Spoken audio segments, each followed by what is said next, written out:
የመጀመሪያው ሆስፒታል ወይ ፋርማሲ ከመገኘቱ በፊት ብዙውን ጊዜ ዋና የመድኃኒት ምንጭ ወይም ደግሞ ለመድኃኒቶች አስተዋጽኦ ያደረጉ ምንጮች ምንድናቸው? ሰዎች ጤናቸውን በምን መንገድ ጠበቁ ብለን ይህን ጥያቄ ብንጠይቅ የምናገኛቸው መልሶች በጣም ኢንትረስቲንግ ናቸው። የመጀመሪያዎቹ የመድኃኒት ምንጮች ወይም ሶርስ ኦፍ ሜዲሲንስ ተብለው የሚጠሩት በዋነኝነት እጽዋትን እናገኛለን። እጽዋት ፕላንትስ እንደምናውቀው በባህላዊ ሕክምና ባህላዊ መድኃኒቶች በተለይ ዳማከሴን ጨምሮ የተለያዩ አይነት ባህላዊ መድኃኒቶች ለመድኃኒቶች ግኝት እጅግ አስተዋጽኦ አድርገዋል። በተለይ ለወባ ሕክምና የሚያገለግሉትን ኩኒንን፣ አርቴሚሲኒን እና መሰል መድኃኒቶችን ስናስብ ሁልጊዜ የምናነሳው ዋናው የመድኃኒት ምንጭ ወይም የመድኃኒት ሶርስ እጽዋቶች መሆናቸውን ነው። ስለዚህም የሜዲሲናል ፕላንት አስተዋጽኦ እጅግ ቀላል የሚባል አይደለም። ለዚህም የሜዲሲናል ፕላንት ሀርባሪየም ሜዲሲናል ፕላንት ጋርደን እጅግ በጣም ወሳኝነት አለው። ስቲል እስካሁንም አብዛኛው በሎው ኤንድ ሚድል ኢንካም ካንትሪ የሚኖር አፍሪካ ውስጥ የምንኖር አብዛኛዎቹ ህብረተሰቦች ምክንያቱም ለሞደርን ህክምናው ለሆስፒታል አክሰስ ካለመኖር ጋር የተያያዘ ከመድኃኒቶች ዋጋ ውድነት ጋር የተያያዘ አብዛኛው ማህበረሰብ ስቲል ሀርባል ሜዲሲንን ይጠቀማል። ሀርባል ሜዲሲንን በመጭመቅ በማፍላት በተለያየ አይነት መንገድ ቆዳ ላይ አፕላይ በማድረግ የሚጠቀም ነው። ይህም መናቅ የሌለበት ትልቅ ወሳኝ ነገር ነው። ምክንያቱም እጽዋቶች መድኃኒት በመሆን ደረጃ በሰው ልጅ የህይወት ታሪክ ላይ ከፍተኛውን ሚና ተወጥተዋል። እጽዋቶች ብቻ ሳይሆን እንዲሁም እንስሳቶችም በመድኃኒት ግኝት ላይ ትልቅ አስተዋጽኦ አድርገዋል። በተለይ በ19ኛው 21 ዓመተ ምህረት በፊት በነበሩት ጊዜያት በስኳር በሽታ መታመም እንደ ሞት ፍርድ ነበር የሚታወቀው። ምክንያቱም ምንም አይነት ለስኳር ህመም በሽታን የሚያድን መድኃኒት ባለመኖሩ ማለት ነው። ነገር ግን የባንቲስ እና ቤስት የሚባሉ የሪሰርቸሮች ያገኙት ግኝት ያም ኢንሱሊንን ከእንስሳት ከአኒማል ኤክስትራክት አድርገው ያገኙት ግኝት በስኳር ህመም በማዳን ሂደት ወይም ስኳር ህመም በማከም ሂደት ላይ ያመጣው ኢምፓክት ቀላል የሚባል አይደለም።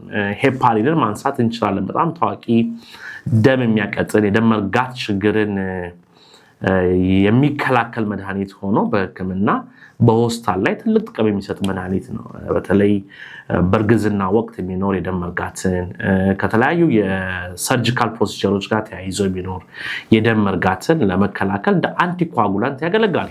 ሄፓሪን የተገኘው ከእንስሳት ነው። እንግዲህ ከእጽዋት ትልቅ የመድኃኒት ግኝት አለ፣ ከእንስሶችም እንደዚሁ አለ። ነገር ግን አሁን ላይ የመድኃኒት ግኝት ሂደት ከዚህም አልፎ የሴሚሲንተቲክ ግኝቶችም እንዲሁ አሉ። ሴሚሲንተቲክ ስንል ከተፈጥሮ የተገኙትን መድኃኒቶች በተለያየ ኬሚካል ሞዲፊኬሽን በማድረግ ወደ ገበያ የማምጣት ሂደት ነው። ለዚህም በተለይ ፔኒሲሊን አዘል መድኃኒቶች እንደዚሁም ኦፖይድ አናልጀሲኮች ላይ የተገኙት ግኝቶች ተጠቃሾች ናቸው። ምክንያቱም የሊድ ኮምፓውንድ ወይም ከእጽዋት ወይም ከእንስሳት የተገኘው መሰረታዊ የመድኃኒት ስትራክቸር በማየት ከዛ በርካታ ዴሪቬቲቮችን የማግኘት ሂደት ነው። ይህም ሴሚ ሲንተቲክ የምንለው ነው።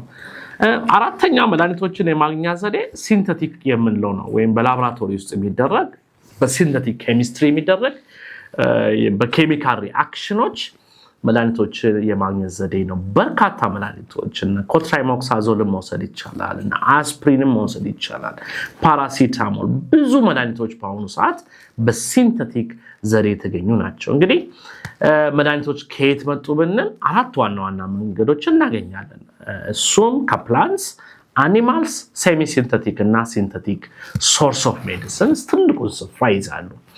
እንግዲህ በአሁኑ ዘመን ያለ የመድኃኒት ግኝት ከዚህ ከተለመደው ክላሲካል ከሆነው የመድኃኒት ግኝት ደግሞ ወጣ ያለ ነው። ምክንያቱም ይሄኛው የመድኃኒት ግኝት ሂደት በጣም ጊዜ የሚፈጅ ገንዘብ የሚፈጅ ሂደት ነው።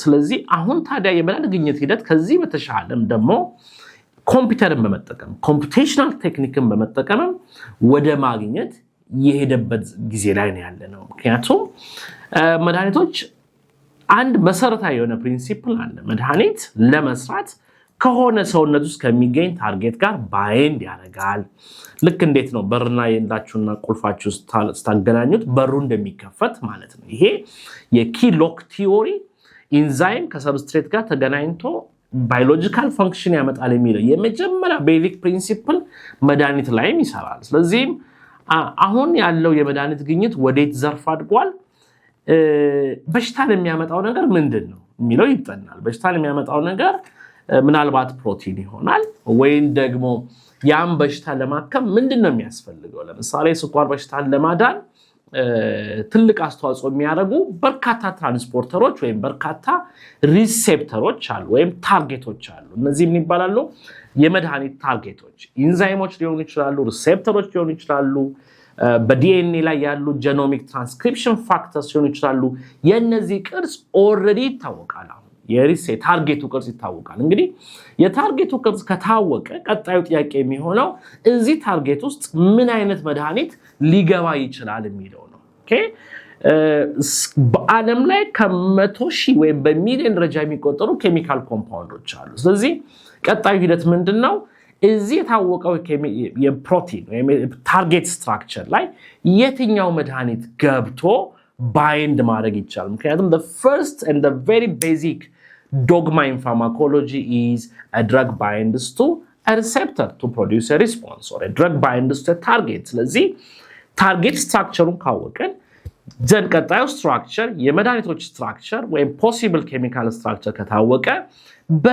ባይንድ ያደርጋሉ በምን ያህልስ ኢነርጂ ባይንድ ያደርጋል የሚለው ቀጣዩ ጥያቄ ነው የሚሆነው ምክንያቱም ጥሩ ባይንዲንግ ካለ ደን ቀጣዩ ሂደት ምናልባትም ይሄ ኬሚካል መድኃኒት የመሆን ተስፋ አለው ማለት ነው ስለዚህ ይህን ለማወቅ በአሁኑ ሰዓት ሳይንቲስቶች ከፍተኛ የሆነ ኮምፒውቴሽናል ፓወርን በመጠቀም ሞለኪውላር ዶኪንግ ሞለኪውላር ዳይናሚክ ሲሙሌሽን በሚባሉ ቴክኒኮች መድኃኒት ወይም ፖቴንሻል ሊያድን የሚችል መድኃኒት የትኛው ነው የሚለውን ካሉ ከበርካታ የኬሚካሎች ወይ ደግሞ መድኃኒት መሰል ስትራክቸሮች በመምረጥ ላይ ይገኛሉ በተለይ በአሁኑ ሰዓት የሚገኙ አብዛኞቹ መድኃኒቶች ረጅም ዓመት በእንስሳት ላይ በሚደረግ ሙከራ ሳይሆን የሚገኙት በተለይ በዚህ ኮምፒውቴሽናል ቴክኒክ የተገኙ ያሉ መድኃኒቶች ናቸውና ይህን ለማለት ነው በተለይ በኮምፒውቴሽናል ፋርማኮሎጂ በዚህ ዘርፍ ሪሰርች ማድረግ የምትፈልጉ ተማሪዎች ለማገዝ ለመምከር ዝግጁ ነኝ አመሰግናለሁ